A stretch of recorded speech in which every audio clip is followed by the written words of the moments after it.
Retrouvez dans cet article sur l'indice S&P, notre infographie sur les valeurs qui composent l'un des indices de référence de la bourse chinoise. Découvrez également l'évolution du cours de bourse des actions du S&P sur un an, leur capitalisation boursière et leur poids dans l'indice. Consultez enfin notre analyse de l'évolution des actions du S&P. Les entreprises cotées au S&P en infographie. Café de la Bourse a réalisé une infographie du S&P Trimap afin de se rendre compte, en un coup d'œil, des évolutions du cours de bourse sur un an de chacune des valeurs de l'indice S&P et de leur poids dans l'indice boursier de Hong Kong. Dans chaque carré, retrouvez le nom de la société ainsi qu'un dégradé de couleur. Le rouge indique une performance négative alors que la couleur verte indique une performance positive. Les nuances de couleur renseignent sur la performance. Plus la couleur est terne, plus la performance se rapproche de 0, plus la couleur est soutenue, plus le titre a enregistré une évolution marquée. La taille du carré représente le poids de la valeur dans l'indice. Plus la capitalisation boursière est importante,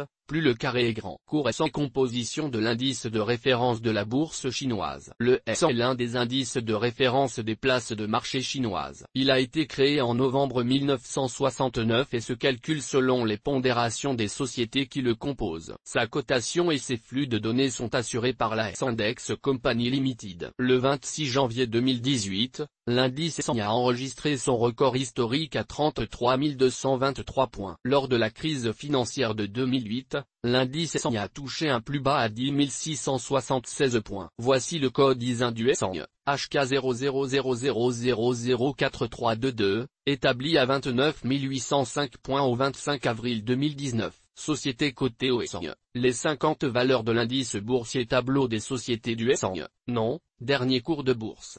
Variation sur un an et capitalisation boursière, en milliards de HKD, Hong Kong dollars. Source des chiffres, Investing.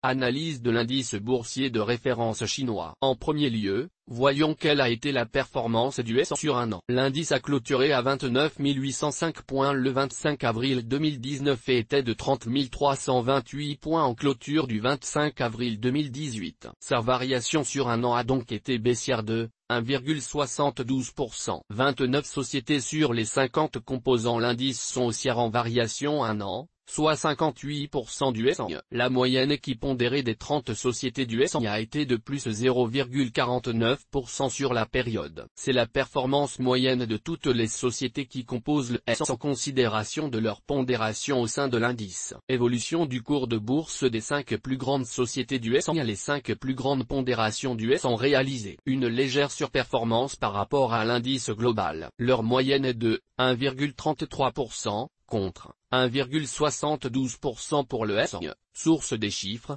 Investing. Ces 5 sociétés pèsent 42,29% de l'indice S&P. Les 3 premières capitalisations sont Ance Holding, ICBC, Industrial and Commercial Bank of China et China Construction Bank. Évolution du cours de bourse des 5 plus petites entreprises du S&P. À l'inverse, les 5 plus petites pondérations du S&P ont réalisé une contre-performance marquée par rapport à l'indice. Leur moyenne est de 18,47%, contre 1,72% pour le S&P. Source des chiffres, Investing. En conclusion, l'indice boursier S&P peut varier sur un an, 1,72%, avec cependant de fortes amplitudes de variation au sein de certaines sociétés qui composent l'indice chinois, comme par exemple, AC Technologies, 53%, Sinopharmaceutical, 31,17%, Tektronic Industries plus 34,01%, et Link Real Estate plus 38,21%. Toutes nos informations sont, par nature, génériques. Elles ne tiennent pas compte de votre situation personnelle et ne constituent en aucune façon des recommandations personnalisées en vue de la réalisation de transactions et ne peuvent être assimilées à une prestation de conseil en investissement financier, ni à une incitation quelconque à acheter ou vendre des instruments financiers. Le lecteur est seul responsable de l'utilisation de l'information fournie, sans qu'aucun recours contre la société éditrice de Café de la Bourse, comme ne soit possible. La responsabilité de la société éditrice de Café de la Bourse, comme ne pourra en aucun cas être engagée en cas d'erreur, d'omission ou d'investissement inopportun.